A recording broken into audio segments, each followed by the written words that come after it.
Arte e Educação, Palácio das Indústrias e Museu Catavento Cultural. Integrantes: Laura Carolina, Letícia Arcanjo e Sofia Vida.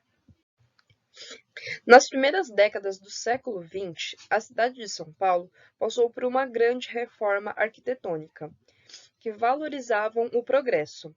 Dentre os prédios históricos está o Palácio das Indústrias, que foi construído ao longo de 13 anos, entre 1911 e 1924.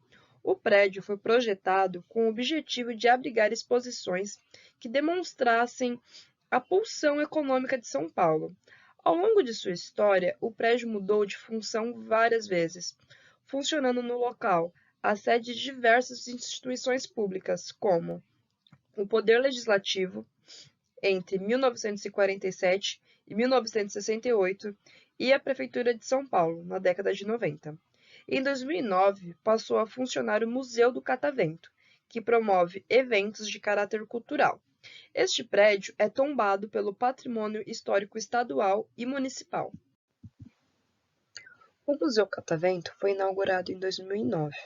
Ele possui vários estilos, como a arquitetura árabe, a greco-romana e a gótica, em sua maioria arquiteturas europeias. O espaço possui 219 instalações, em 12 mil metros quadrados de área expositiva, e é dividido em 4 seções: Universo, Vida, Engenho e Sociedade. A seção Universo foca em astrologia.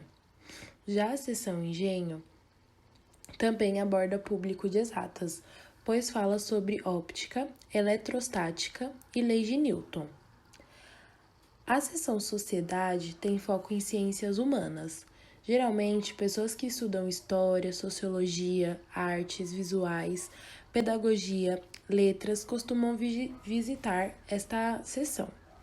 Tem exposições como Visita Histórica, Mundo do Perfume e Vozes da Independência. A seção Vida fala sobre assuntos como natureza, evolução do ser humano, DNA e etc. Aborda um público no qual se interessa ou estuda biologia e ciências biológicas.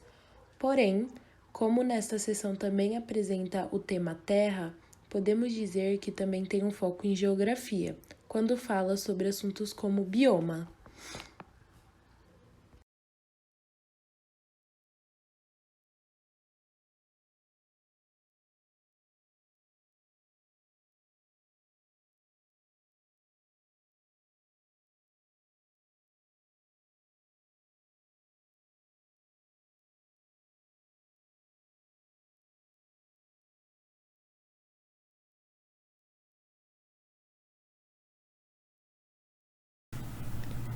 Qual a periodicidade e o nível de visitas? 6 milhões de pessoas já visitaram um museu, tendo visitas diariamente escolares e turísticas. Qual tipo de acervo possui? O Museu Catavento possui acervos ligados à tecnologia e ciência. Visitando o museu, com obras permanentes, podemos encontrar desde locomotivas, aviões, fósseis e até acervos vivos, como peixes e borboletas. Fortalece e incentiva estudos sobre a tecnologia e a ciência, a museologia, história da cultura e outros temas trabalhados no espaço expositivo da instituição.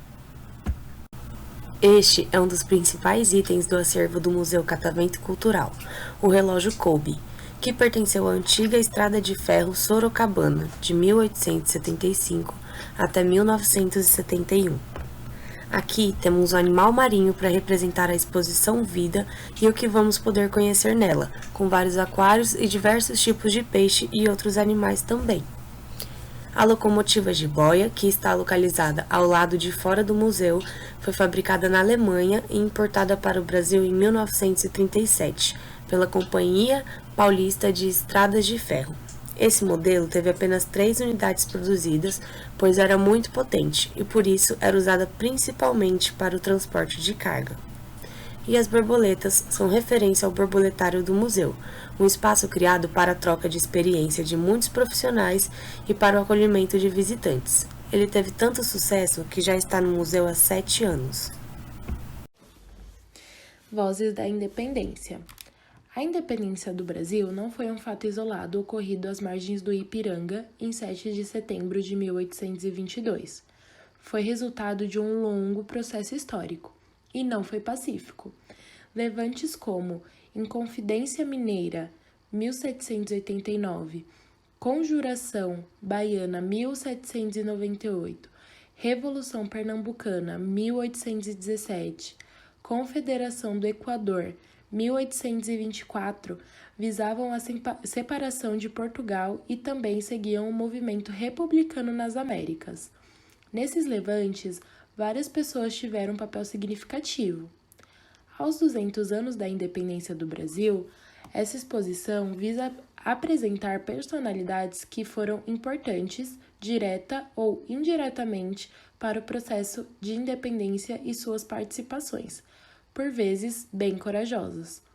Para além do protagonismo de Dom Pedro, Leopoldina e José Bonifácio, destacaremos aqueles que lutaram pela emancipação e os que garantiram a conscientização da independência.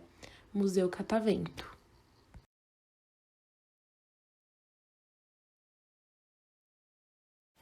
Por que a Corte Real veio para o Brasil?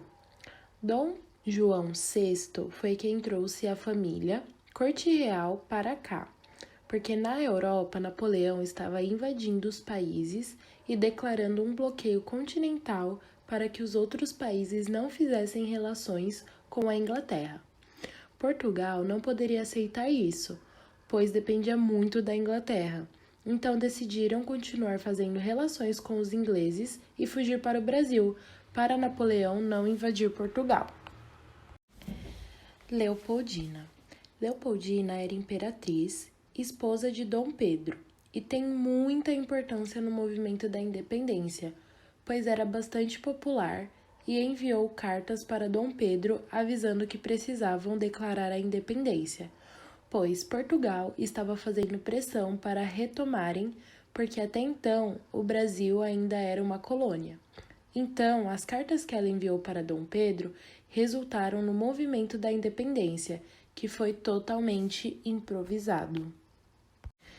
Bárbara Alencar foi a primeira revolucionária presa, sendo a primeira prisão política do Brasil. E o papel dela foi de ceder a casa dela para terem reuniões para debaterem sobre a independência. Ela era pernambucana, e isso mostra que São Paulo não era o centro de tudo. Cipriano Barata nasceu em Salvador, Bahia. Ele foi muito importante para o movimento, fazendo a imprensa e a divulgação. Criou um jornal na época chamado de Sentinela da Liberdade, para propagar as ideias da independência. Joana Angélica foi uma freira que não permitiu a entrada das tropas portuguesas, pois no convento não era permitida a entrada de homens. Então fica a dúvida para o historiador. Ela estava defendendo a independência ou só não queria que homens entrassem? Maria Felipa. Maria Felipa de Oliveira nasceu em 1799 e faleceu em 1873. Era natural da ilha de Itaparica, na Bahia. Em 1823, quando as tropas portuguesas queriam invadir a Bahia, ela se juntou com 48 mulheres para lutar contra a corte e foi a responsável pela independência da Bahia. As armas que elas tinham disponíveis eram apenas folhas de cansanção para usarem contra os marinheiros. Elas foram vitoriosas, porém durante muito tempo o nome de Maria Felipa foi esquecido na história por conta do racismo, mas hoje é considerada uma grande heroína da pátria brasileira. Maria Quitéria foi mais uma nordestina extremamente importante na história da independência do Brasil. Ela foi a primeira mulher a entrar para o exército, mas só conseguiu isso fingindo ser um homem, cortando seus cabelos e colocando trajes masculinos. Essas são as duas únicas mulheres negras que já aparecem na história, pois ainda está sendo feito um resgate histórico. Horários e preços. Horários: terça-feira a domingo, das 9 às 17 horas. Bilheteria fecha às 16. Preços: inteira, R$ 15, público em geral. Meia entrada, R$ 7,50. Aposentados, pessoas com idade a partir de 60 anos, estudantes e visitas autônomas, pessoas com deficiência, meia entrada estendida a um acompanhante e portadores de ID jovem. Inteira, mais realidade aumentada, R$ 18,00, público em geral. Meia entrada, mais realidade aumentada. Aposentados, pessoas com idade a partir de 60 anos, estudantes em visitas autônomas, pessoas com deficiência, meia entrada estendida a um acompanhante e portadores de ID jovem, R$ 10,50. Nossa monitora responsável foi a Karina de Souza, estudante de História na Universidade Federal de São Paulo e estagiária do museu, da qual nós temos um profundo agradecimento.